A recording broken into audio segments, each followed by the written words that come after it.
Then the Lord spoke to Martin. The voice did not come to the crowd, it came to the wound itself.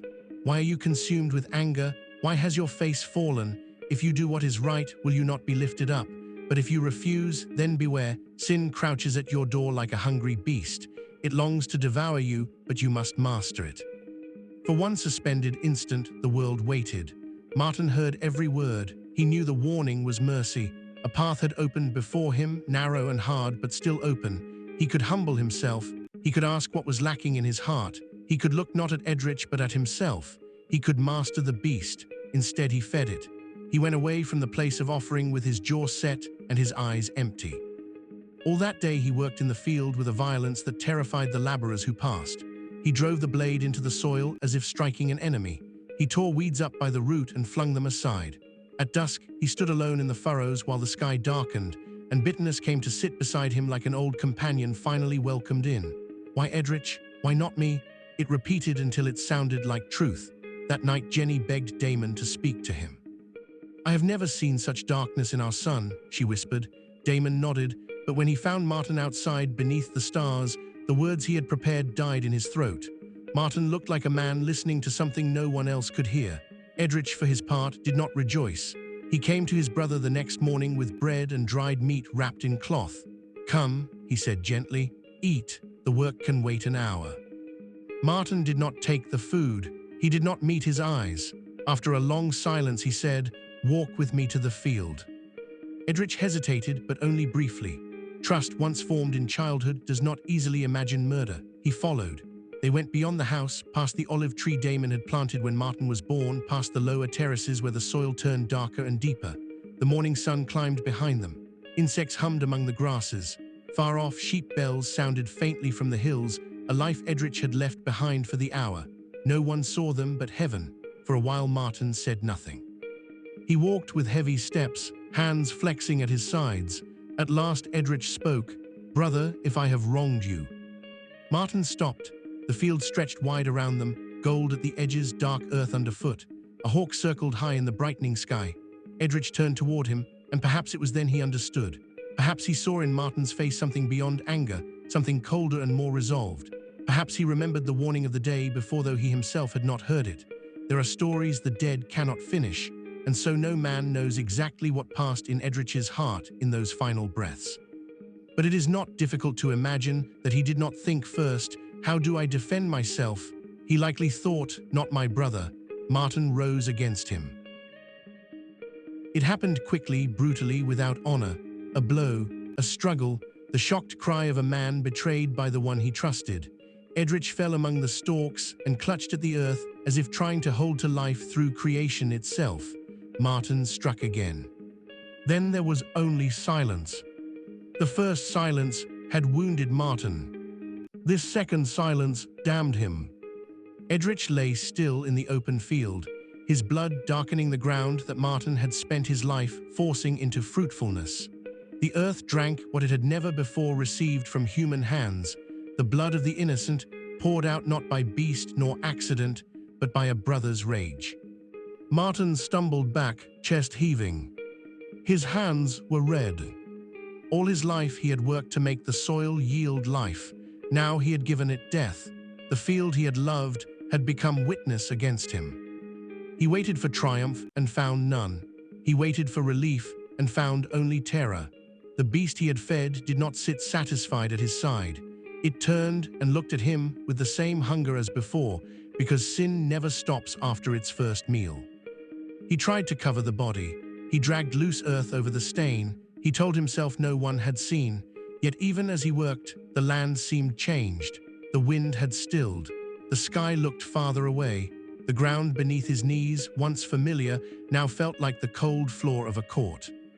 When he returned home alone, Jenny was standing in the doorway. "Where is your brother?" she asked. Martin did not answer. Damon came behind her. "Where is Edrich?" Martin looked past them into the house, at the table where 4 places had been set that morning. One would remain untouched forever. "I do not know," he said.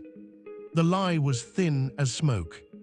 Then the voice of the Lord came again, and this time it was not warning but judgment. Where is Edrich, your brother?" Martin's throat tightened. Shame became defiance because he had no strength left for honesty. "I do not know," he said again. "Am I my brother's keeper?" The words rang out and seemed to curdle in the air. He had denied not only the deed, but the bond. He had torn brotherhood itself with that sentence. Then came the answer that no murderer can escape. "What have you done? The voice of your brother's blood cries out to me from the ground." Jenny cried out first, a raw sound with no language in it. Damon did not cry.